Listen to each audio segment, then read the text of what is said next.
하나님 아버지, 오늘도 저희들을 복되고 거룩한 자리로 인도해 주심을 감사합니다. 지금 이 시간 거룩하고 복된 예배에 참석한 주님의 귀한 자녀들, 지난 한 주간을 되돌아보며 우리의 연약함으로 주님 말씀에 순종하는지 못하였음을 이 시간 고백합니다. 지금 이 시간 예배에 참석한 저희들 내 생각대로 살았음을 회개하오니 아버지 하나님 용서하여 주시고 주님의 귀한 은혜를 경험하는 복된 이 시간이 되게 하여 주시옵소서. 하나님 아버지, 오늘 이곳에 모여 예배드리는 우리들에게 선포되는 하나님의 말씀을 아멘으로 하답하는 자마다 간구하는 모든 문제가 해결되게 하시고, 아멘으로 하답하는 자마다 삶이 새롭게 변화되는 귀한 시간이 되게 하여 주시옵소서. 하나님 아버지, 특별히 코로나 바이러스로 인하여 우리나라뿐만 아니라 전 세계가 두려워하고 있습니다. 날이 갈수록 늘어나는 바이러스 감염자와 사망자가 우리의 삶까지 황폐하게 만들어갑니다. 아버지 하나님께서 속히 치료제가 준비되게 하시고, 학기론으로 인해 고통받은 많은 사람들에게 믿음을 허락하여 주셔서 믿음으로 고통을 이기는 놀라운 능력을 보게 하여 주시옵소서. 하나님 아버지, 오늘 또 단위에 세우신 우리 목사님을 기억하시고 하나님의 말씀을 선포하실 때 능력을 배가시켜 주시옵소서. 오늘 선포되는 말씀이 실망과 고통 중에 있는 자에게는 큰 위로의 말씀이 되게 하시고, 핍박받고 소름당하는 모든 자들에게는 기쁨과 은혜가 넘치는 귀한 말씀이 되도록 은혜를 허락하여 주시옵소서. 오늘 말씀을 듣는 우리 모든 성도들마다 아멘으로 답하여 모든 문제가 해결되는 귀한 역사가 이곳에서 시작되게 하여 주시옵소서. 하나님 아버지, 세계 만국에 나가서 하나님의 말씀을 전하는 귀한 선교사님들을 기억하시고 그들의 안위를 지켜주시고 그들의 수고가 하늘 생명책에 기록되게 하여 주시옵소서.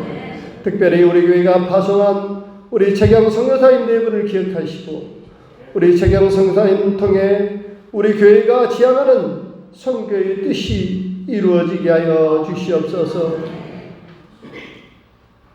또한 우리 교회가 세운 필리핀과 몽골 등대 교회도 날마다 부흥하는 교회가 되어 그곳에서 하나님의 말씀을 듣는 믿음의 백성들이 그 나라의 주역이 되어서 그 나라와 전 세계를 변화시키는 믿음의 자녀들이 그곳에서 넘쳐나게 하여 주시옵소서.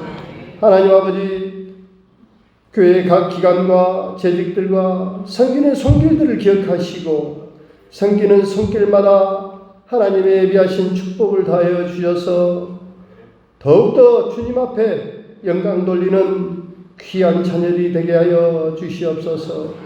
오늘도 아름다운 찬양으로 하나님께 찬양드리는 우리 찬양대 위에도 하나님께서 항상 축복하여 주시고, 오늘 찬양을 통해 하늘 문이 활짝 열리는 아름다운 찬양을 받아 주시옵소서.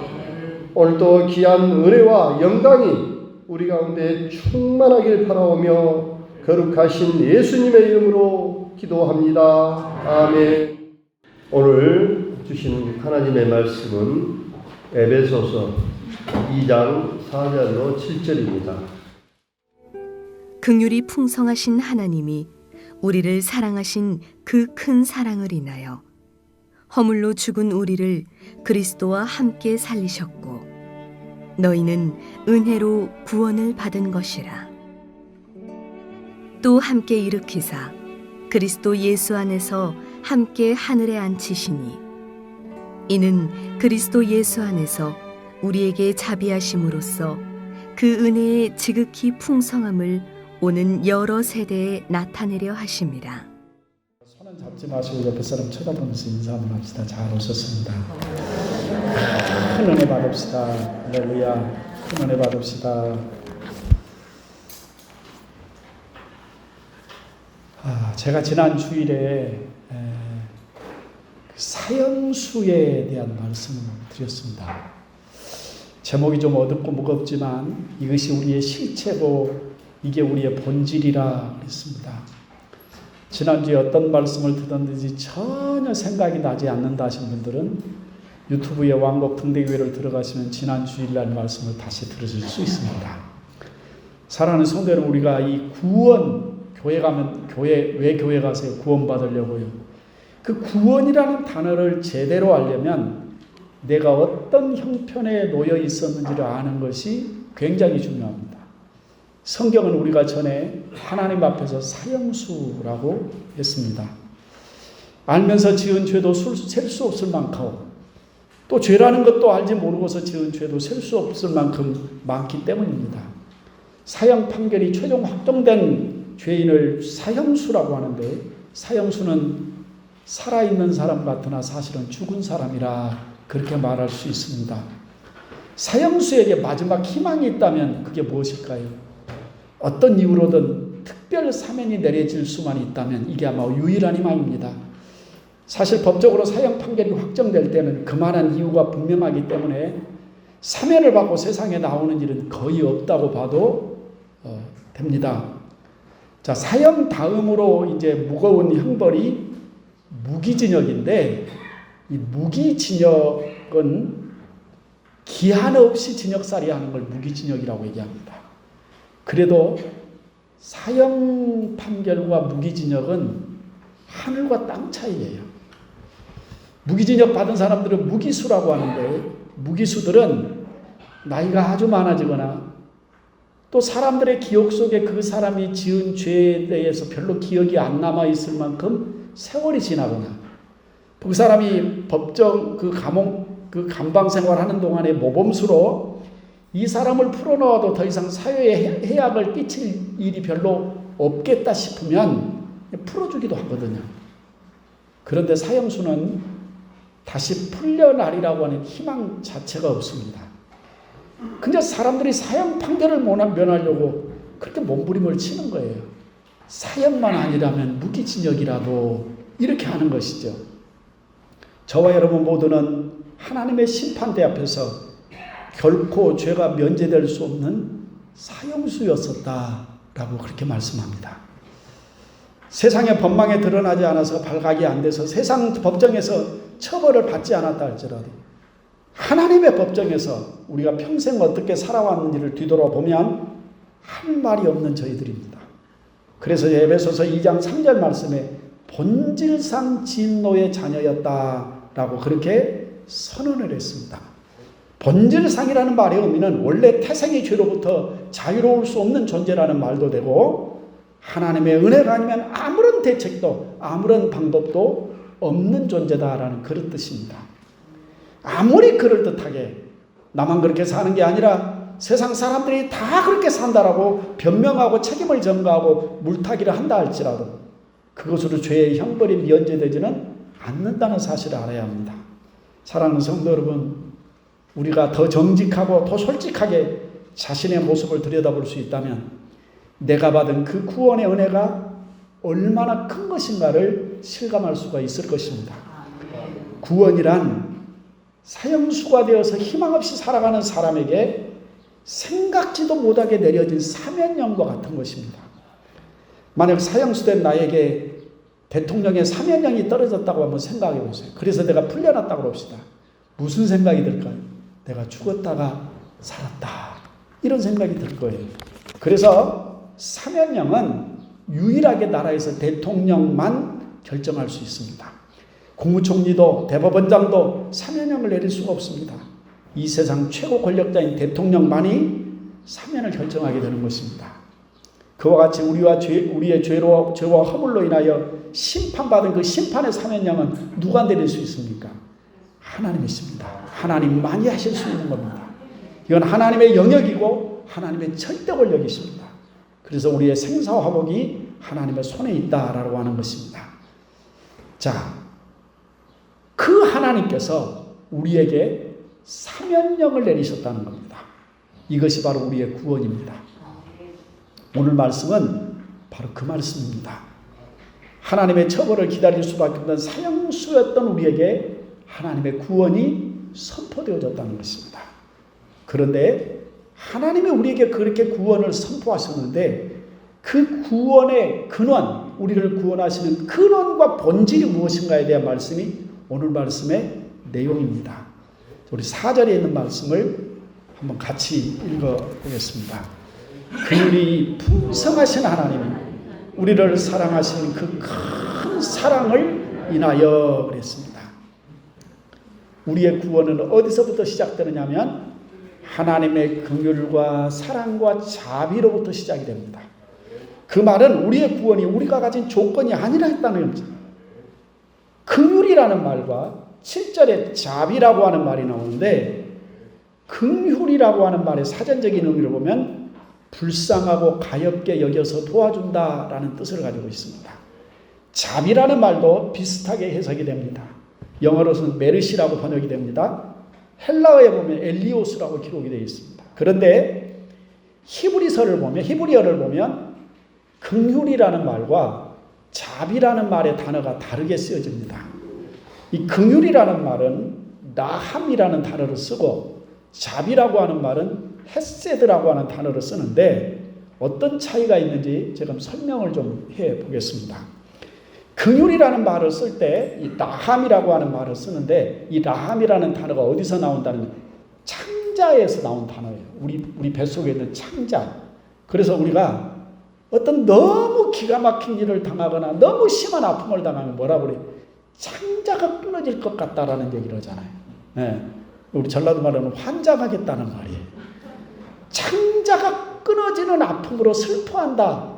그 말이 라함이라는 뜻이에요. 그러니까 너무너무 내가 견딜 수 없을 만한 아픔 때문에 도저히 그냥 내버려둘 수가 없다라는 걸 라함이라고 그렇게 얘기해요. 자비라고 번역되는 헤세드는 사랑하는 마음으로 기꺼이 도움의 손길을 내민다라는 그런 의미를 가지고 있습니다.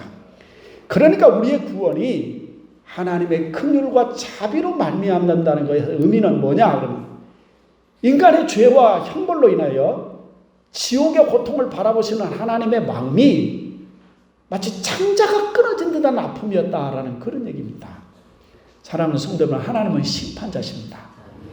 그러니까 하나님은 죄와 허물에 대해서 그 처벌에 대해 공의로우셔야 된다는 얘기입니다.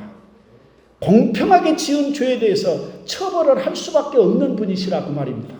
그런데 하나님께서 그렇게 죄인들을 처벌하시면서 저놈은 처벌을 받을 만하니까 당연하다 그렇게 여기시는 것이 아니라 공의로 처벌을 하실 수밖에 없지만 하나님의 마음이 너무너무 고통스러우시다라는 그런 얘기입니다. 여러분, 제가 하나님이 겪으셨던 그 고통을 제가 설명을 해 보이겠습니다.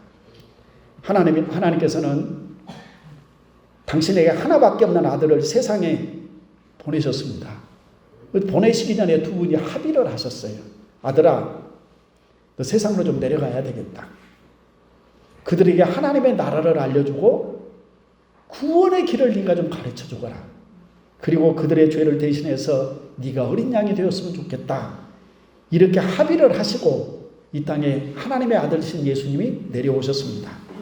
근데 이제 맨 마지막 하나님이 뜻하신 바를 이루시기 위해서 이제 그 아들을 어디로 내보내시냐면 십자가로 내보내십니다. 그 아들이 십자가로 가시기 전날 밤 아들의 밤새도록 부르짖는 그 부르짖음의 소리를 아버지가 다 들으셨습니다. 아버지, 아버지, 할 수만 있거든 이 잔을 내게서 옮기시옵소서. 그 피 맺힌 그 절규를 하나님이 다 듣고 계셨단 말입니다.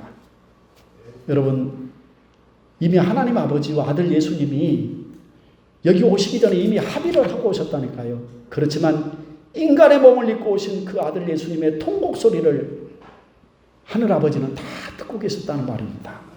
히브리서 5장 7절 말씀 보면 그는 육체에 계실 때 자기를 죽음에서 능히 구원하시기에 심한 통곡과 눈물의 기도를 올렸다라고 그렇게 말씀합니다. 예수님의 겟세마네 동산의 기도는 그냥 아주 점잖하게 하는 기도가 아니고 심한 통곡과 눈물의 기도였다라는 말입니다. 그것을 들으시는 아버지의 마음을 여러분 아시겠습니까? 여러분, 세상에서 가장 큰 불효가 어떤 불효냐? 부모 앞에 자식이 죽는 겁니다. 그것보다 부모의 마음을 아프게 하는 일이 없습니다. 제 장인 어르신의 눈물을 제가 기억하고 있습니다. 제 큰처남이 43살의 나이에 암으로 세상을 떠났습니다. 자식들이 6명인데 제 큰처남이 두 번째 자녀입니다. 그런데 아들로는 큰아들입니다. 43살 큰아들을 먼저 보내고 저희 장인은 밤마다 마당에다 멍석을 깔아놓고 하늘을 쳐다보면서 이렇게 울부짖었어요. 아들아, 아들아, 잘 있느냐? 보고 잡다, 보고 잡다. 그리 통곡하시더니 6개월 만에 뒤따라가셨어요. 그래서 제가 그때 어떻게 하든 자식은 부모 앞에 죽는 건 아니다라는 생각을 하게 됐습니다. 십자가의 길을 가기 전날 밤 아들의 통곡과 눈물을 아버지가 다 보고 계셨다는 겁니다. 아들이 십자가에 죽어가는 그 시간 동안 하나님께서는 더 이상 지켜볼 수가 없어서 온 하늘을 당신의 손바닥으로 가리시고 온 땅이 어둠에 덮여서 캄캄했었노라고 성경이 그렇게 기록하고 있습니다. 이 긍휼이라고 하는 단어는 그 아들의 통곡 소리를 들으시는 아버지의 마음, 창자가 끊어지는 아픔을 의미하는 말입니다. 그렇게 죄의 심판으로 지옥으로 들어가는 수많은 인생들을 보시면서 아들아, 내가 저들을 더 이상 두고 볼 수가 없구나.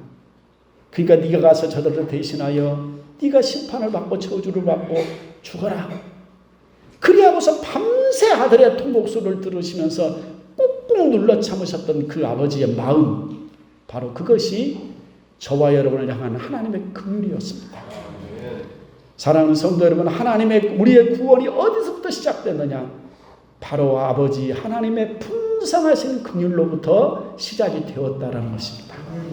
그 다음에 두 번째는 자비입니다. 이 자비라고 하는 것은 너무 사랑해서 기꺼이 손을 내밀어 도왔다라는 그런 말입니다. 성경에 이 자비라고 하는 말을 가장 잘 설명한 것이 있습니다. 누가복음 10장에 강도 만난 자의 이웃에 대한 말씀에서 나옵니다. 여러분 잘 알고 계실 겁니다. 예수님께서 율법 교사와의 이 대화에서 나온 말씀입니다. 어느 날 율법 교사가 예수님을 찾아와서 우리가 어떻게 영생을 얻을 수 있습니까? 라고 물었습니다. 예수님께서 그걸 보시고 성경에 뭐라고 기록되었느냐? 라고 했더니 그 율법 교사가 하는 말이 하나님을 사랑하고 내 이웃을 사랑하라고 했습니다. 그랬더니 주님이 네 말이 옳다. 그대로 행하라 라고 말씀했습니다. 그런데 율법 교사가 가만히 생각을 해보니까 자기는 잘 산 것 같아요. 그래서 주님 앞에 다시 한번 물어봤습니다. 내 이웃이 누굽니까? 그 말의 의미는 내가 이웃이라고 할 때 그 범위를 어디까지 두어야 됩니까? 라는 말의 의미입니다.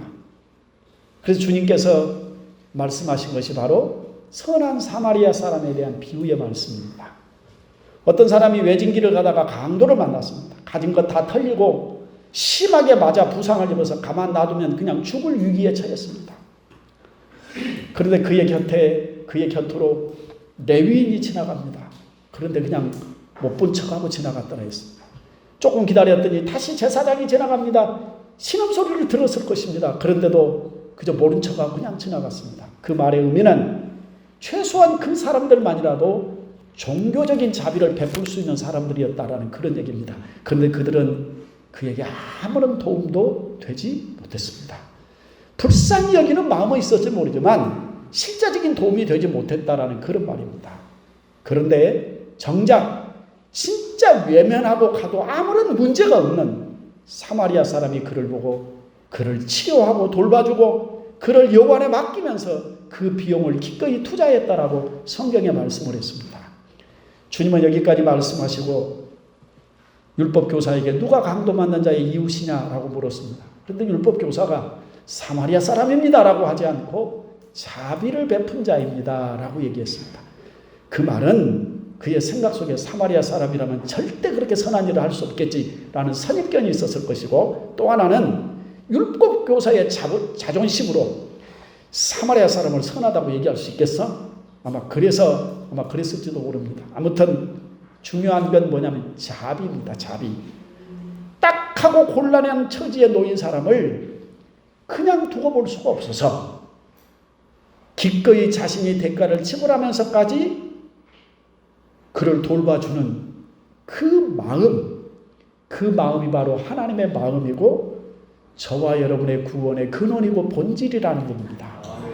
그 외진 곳에서 강도를 만나 부상을 당한 그 사람, 놔두면 그냥 죽을 사람이에요. 그런 사람을 만나면 누구나 측은히 여기는 마음은 있을 겁니다. 그러나 직접 자신의 것을 희생하면서 도움의 손길을 내미는 것은 그 쉬운 일이 아닙니다.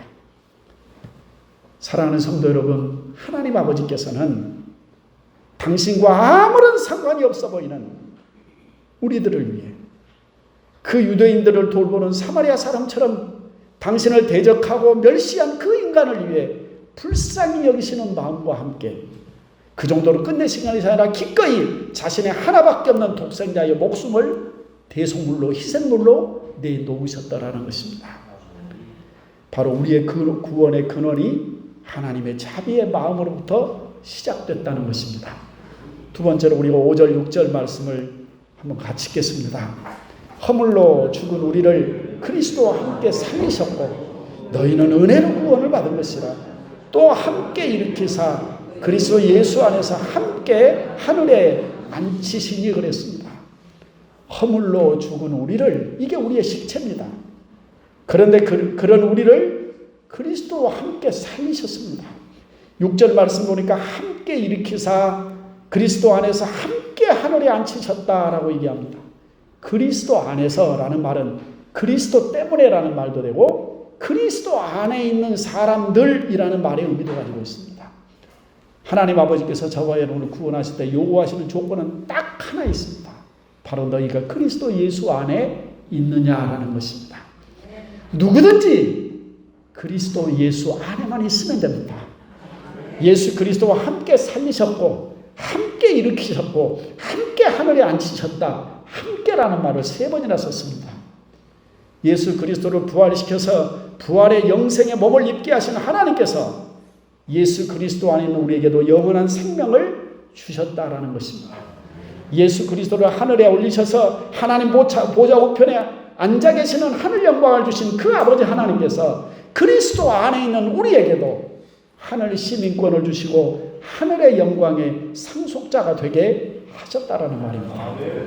그런데 이 모든 것들을 어떻게 주셨습니까? 어떻게 우리에게 주셨나요?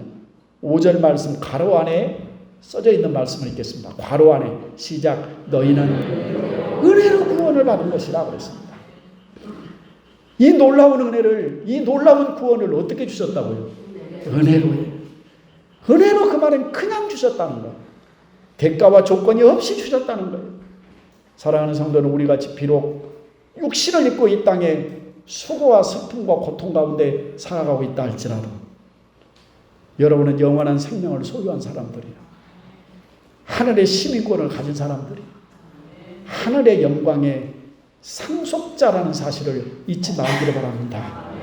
이 모든 것을 하나님이 은혜로 주셨습니다.